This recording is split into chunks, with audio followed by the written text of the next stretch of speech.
Nagkaroon ng ash emission ang Bulkang Canlaon nitong Lunes. Nagdulot ito ng ashfall sa ilang barangay sa lungsod ng Bago sa Negros Occidental.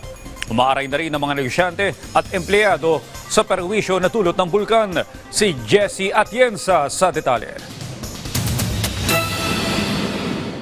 Walang katao-tao nang datnan namin ang cafe na ito sa bayan ng La Castellana, Negros Occidental. Ilang kilometro lang ang layo ng business establishment sa 6-kilometer danger zone ng Mount Canlaon. Ayon sa empleyadong si Renchi, 9 silang nagtatrabaho sa cafe. Pero ngayon, 6 na lang silang natira dahil wala ng customer.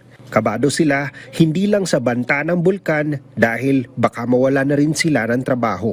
Siguro kung isang lingguan, mahigit kami na sa 100K kung isang lingguan. Pero ngayon pag wala na mga na lang. Minsan araw-araw 200, minsan 800. Pero medyo nababahala ba tayo, sir, kung sakali magtuloy-tuloy pa to? Huwag talaga kasi mawalan ka talaga ng pundo yung amo namin. Baka mawalan din kayo ng trabaho. Oo, mawalan kami ng trabaho. Isa lang ang pinagtatrabahuan ni Renchi sa mga negosyo na apektado sa pag-alburuto ng bulkan. Lunes ng tanghali, pinatunog ang siren na ito sa Barangay Masulog, Canlaon City. Ito'y matapos magbuga ng abo ang Bulkang Canlaon. Ayon sa LGU, sanay na sila sa sitwasyon pero ayaw pa rin nilang makampante.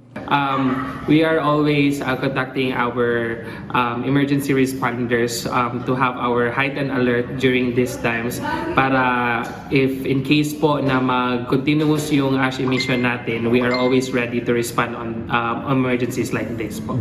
Minomonitor naman ng City Disaster Team ng lungsod ng Bago sa Negros Occidental ang ilan sa kanilang mga barangay na tinamaan ng ashfall. May mga apektado po tayong lugar na nakakaranas ng ashfall at sulfuric smell. Ito po yung Purok Orchids, Purok San Francisco sa Barangay Binubuhan, Purok Balatong ng Barangay Ilihan at saka sa Barangay Mailog proper.